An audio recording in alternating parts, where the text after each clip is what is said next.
В Казани завершился музыкальный фестиваль «Владимир Спиваков представляет». По сути, это было всего 2 концерта с участием маэстро и Национального филармонического оркестра России, а также скрипача Сергея Дагадина и оперной примы Альбины Шагимуратовой. Как сказали устроители, формат фестиваля может быть растянут на 4-5 дней, было бы финансирование.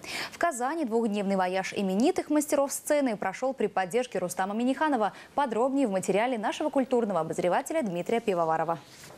В Казань Альбина Шагимуратова прилетела из Москвы, посмотрев мировую премьеру «Дона Нобис Пачем» или «Даруй нам мир» мессу Си-минор Баха, которую легендарный танцовщик 20-го столетия Владимир Васильев поставил специально для Татарского театра оперы и балета имени Мусы Джалиля. В проекте, с восторгом принятым зрителями на исторической сцене Большого театра, оказывается, должна была петь и Шагимуратова. Однако все должно быть выверено, а не сделано с разбегу, посчитала певица. 12 апреля возвращаешься из Соединенных Штатов, то 14 апреля здесь, в Казани, петь мессу без репетиции, да еще вот в таком, с такие сценические передвижения, это невозможно за один день выучить. Поэтому я, к сожалению, не смогла принять участие.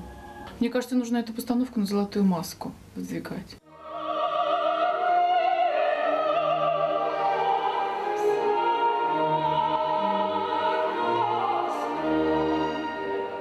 Альбина Шагимуратова познакомилась с Владимиром Спиваковым еще в 2006 году, когда была аспиранткой Московской консерватории. Маэстро пригласил оперную певицу выступить с ним на фестивале искусств «Черешневый лес» в концертном зале консерватории. Затем корифеи сцены встречались на конкурсе имени Чайковского. Продолжительный творческий тандем укрепился за счет весьма простого качества, как считает Шагимуратова. Конечно, человеческий фактор, искренность, профессионализм.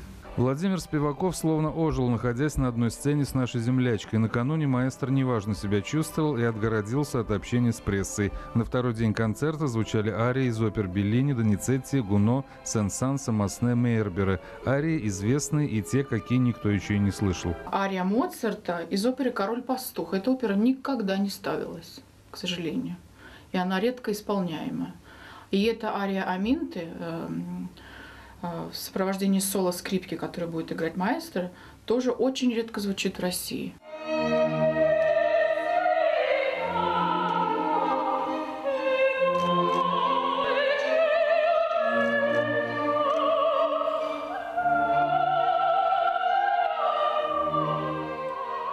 Сейчас обладательница колораторного сопрано существует между Москвой и Казанью. Времени на светские мероприятия совсем не хватает.